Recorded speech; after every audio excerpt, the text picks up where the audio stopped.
بسم اللہ الرحمن الرحیم۔ السلام علیکم معزز طلباء کرام، آپ سب کیسے ہیں؟ آج ہم تفسیر بیضاوی کے سبق نمبر 44 کو پڑھیں گے۔ آج کے ہمارے سبق کا عنوان ہے ایاک نعبد و ایاک نستعین کی تفسیر۔ آج کے ہمارے سبق کی عبارت وَلِلتَّرَقِّ مِنَ الْبُرْهَانِ إِلَى الْعِيَانِ سے شروع ہوتی ہے، چونکہ عبارت ہم نے ایاک نعبد سے گزشتہ سبق میں پڑھی ہوئی ہے۔ وضاحت اگرچہ ایاک نعبد سے آج ہماری شروع ہوگی۔ تو آئیے سب سے پہلے عبارت کی ایک لائن جو ہے یہ پڑھ گئے، اس کے بعد ہم وضاحت کی طرف بڑھتے ہیں۔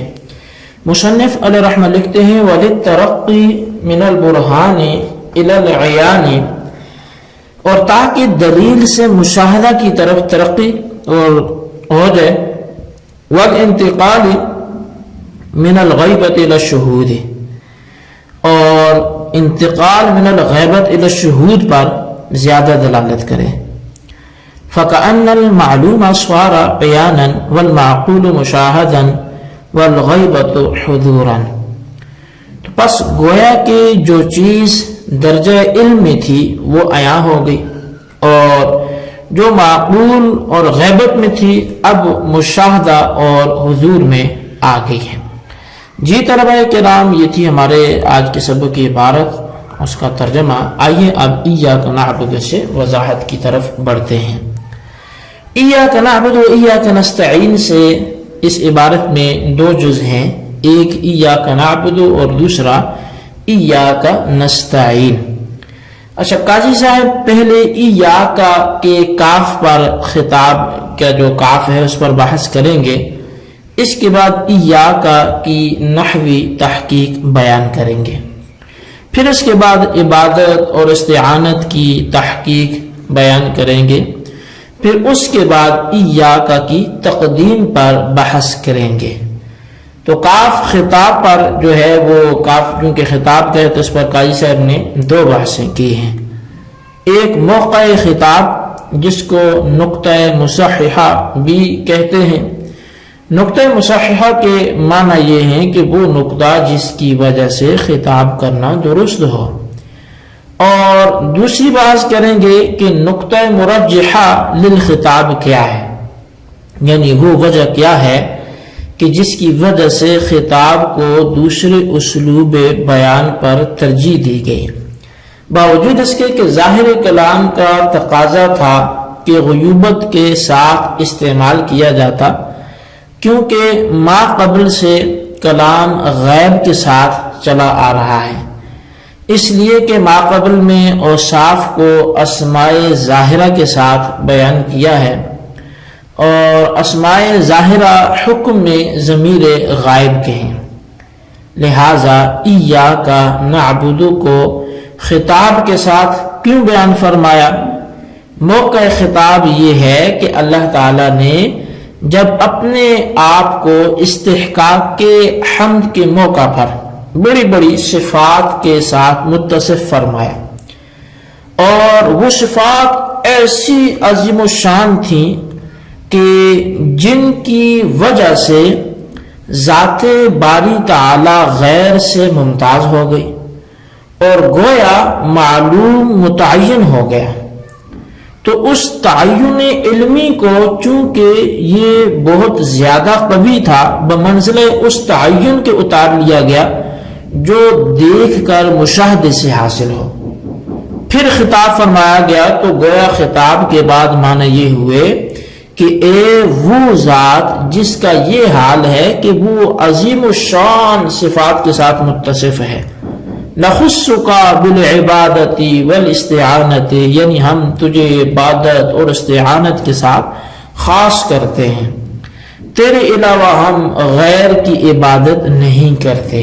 اب یہ حصر بطور قصر قلب کے ہے، اور بالعبادت میں با جو ہے یہ مقصور پر ہے، کیونکہ عبادت منحصر ہے ذات باری تعالیٰ پر، نہ کہ ذات باری تعالیٰ عبادت پر منحصر ہے۔ اور کبھی با مقصور علیہ پر بھی داخل ہو جاتی ہے، جیسے کہ الجر مختص بالاسم جو ہے، تو اب یہاں پر مصنف علیہ رحمہ نے آگے عبارت لیکون ادل علی الاختصاص، تاکہ وہ اختصاص پر زیادہ دلالت کرے.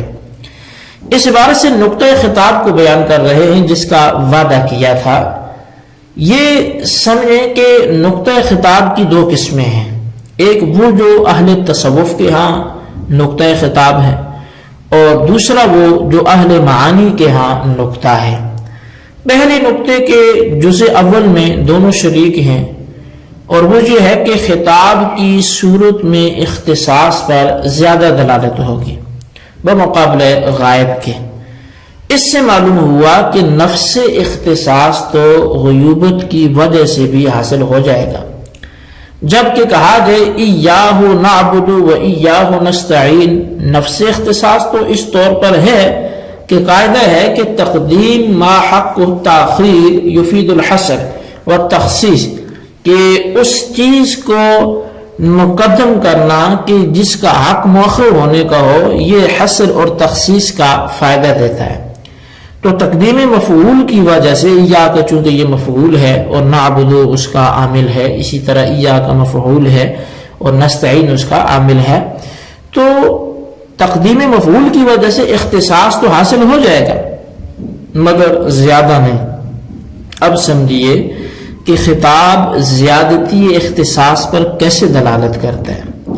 بہین طور پر کہ کاف خطاب جو ہے، کاف خطاب اپنے حقیقی معنی پر تو ہے نہیں، بلکہ تمییز بالاوصاف کو یا تمیز بالاوصاف کو خطاب کے منزلہ میں اتار دیا گیا ہے.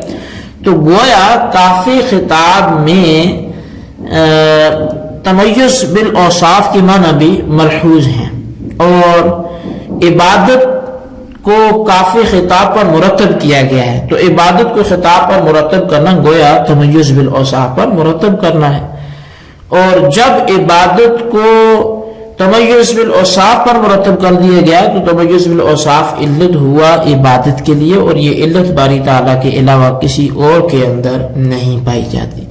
لہذا عبادت کا مستحق بھی اللہ تعالیٰ کے علاوہ کوئی اور نہیں ہوگا، کیونکہ انتفاع علت مستلزم ہے انتفاع معلول کو. اچھا، اب وقت ترقی یا للترقی من البرہان الی العیان سے نقطہ اول کا دوسرا جز بیان کرتے ہیں. نقطے کا حاصل ہے کہ غیبت سے خطاب کی طرف التفات اس لیے کیا تاکہ برہان سے عیان کی طرف ترقی ہو جائے. برہان کہتے ہیں دلائل کو، اور عیان کہتے ہیں مشاہدے کو. اور ترقی اس طور پر ہوئی کہ اللہ تعالیٰ نے سب سے پہلے اپنے اسم ذاتی کو بیان کیا، پھر اس کے بعد اوصاف کو بیان کیا مالک یوم الدین تک، اور ہر صفت وجود، ہر صفت جو ہے وجود باری تعالیٰ پر دلالت کرتی ہے. تو مالک یوم الدین تک وجود باری تعالیٰ پر مکمل دلائل حاصل ہو گئے. اب ایاک نعبد سے مشاہدہ کی طرف اشارہ کر دیا اور بتلا دیا کہ اب عیان کی طرف متوجہ ہو جاؤ، اور اگر ایاہ نعبد کہتے تو صرف برہان ہی برہان ہوتا، عیان بالکل نہ ہوتا. لہٰذا جب خطاب استعمال کیا تو ترقی من البرہان الی العیان حاصل ہوگی. اب یہ سنیے کہ ترقی کا عطف اگر یقون پر کیا جائے تو ترقی سے مستقل ایک نقطہ ہوگا، اور اگر اختصاص پر عطف کیا جائے تو پھر مستقل نقطہ نہیں ہوگا، بلکہ دونوں نقطے مل کر ایک نقطہ ہوگا. اور اس صورت میں اشکال بھی وارد ہوگا، کیونکہ اختصاص پر جب عطف ہوگا تو معنی ہوں گے تاکہ خطاب زیادہ دلالت کرے اختصاص اور زیادہ دلالت کرے ترقی من البرہان الی العیان پر. تو اب مطلب یہ ہوگا کہ نفس دلالت ترقی من البرہان الی العیان پر تو غائب سے بھی ہو جاتی ہے، مگر زیادہ دلالت خطاب سے ہوتی ہے، حالانکہ غائب کی صورت میں ترقی من البرہان الی العیان بالکل نہیں ہوتی. تو جواب اس کا یہ ہے کہ عدل اگرچہ اس میں تبدیل کے لیے ہے، لیکن یہاں معنی میں اس میں فاعل کے ہے، دال کے معنی میں ہے. اب معنی ہوں گے تاکہ دلالت کے ترقی من البرہان الی العیان پر اب کوئی اعتراض نہیں پڑے گا. والانتقال من الغیبت، یہ عطف تفصیلی ہے. بعض لوگوں نے ترقی من البرہان الی العیان اور انتقال من الغیبت الی شہود دونوں کو ایک ہی معنی ہے اور کہا ہے کہ دونوں کا مفہوم ایک ہی ہے. اور بعض لوگ فرق کرتے ہیں اور کہتے ہیں کہ جو صاف ما قبل میں مذکور ہیں اگر اس حیثیت سے ہیں کہ آیات جو ہیں وہ نفسی اور آیات افاقی پر دلالت کرتے ہیں تو کہہ دیا گیا کہ یہ خطاب مفید ترقی من البرہان الی العیان پر ہے. اور اگر اس حیثیت سے ہے کہ جو اوصاف باری تعالیٰ کو غیبت سے بالکل ممتاز کرنے والے ہیں تو کہہ دیا گیا کہ خطاب مفید من الغیبت الی الشہود ہے. فَكَأَنَّ الْمَعْلُومَ صَارَ عَيَانًا، تو اس سے ما قبل عبارت تفریح کر رہے ہیں. کہتے ہیں کہ جو شے درجہ علم میں تھی وہ درجہ عیان میں ہو گئی، اور جو درجہ عقل میں تھی وہ درجہ مشاہدے میں آ گئی، اور جو درجہ غیبت میں تھی وہ درجہ حضور میں آ گئی. اور تفریح کا فائدہ یہ ہے کہ جس چیز کی طرف ترقی کی جا رہی ہے وہ درجہ خطاب میں اسی وقت آئے گی جبکہ وہ مشاہدہ ہو جائے. تو حاصل کلام یہ سارے غائب کے سیغے چلتے رہے پھر اچانک ایاک نعبد، تو اب وہ غائب کے سیغے بیان کر کے کہ اللہ تعالیٰ کی ذات اس قدر اس کے دل و دماغ میں اللہ تعالیٰ کی محبت آ گئی اور اس کی پہچان آ گئی کہ اب گویا یہ مشاہدہ کر رہا ہے اور آنکھوں سے دیکھ کر کہتا ہے ایاک نعبد و ایاک نستعین. جی طلبہ کرام، یہ ہمارے آج کے سبق کی عبارت، اس کا ترجمہ، اس کی وضاحت تھی. اس کو اچھی طرح سمجھیں، اس کے خلاصے کو ضرور اپنے رجسٹر پر لکھیں اور بالخصوص جو ہے وہ ان سوالات کے جوابات دیں. سوال نمبر 1 یہ ہے کہ ایاک نعبد و ایاک نستعین میں مفعول کو مقدم کرنے سے کیا فائدہ حاصل ہوا، بیان کریں. اور سوال نمبر 2 یہ ہے کہ یہاں عدل کا لفظ استعمال کیا تو کیا اگر غائب کا صیغہ ہوتا تو پھر بھی دلالت ہوتی اگرچہ عدل نہ ہوتی، اس کی وضاحت کریں. اللہ تبارک و تعالیٰ سے دعا ہے جو کچھ ہم نے پڑھا سنا سے یاد رکھنے کی توفیق نصیب فرمائے. آمین بجاہ نبی الامین صلی اللہ علیہ وسلم.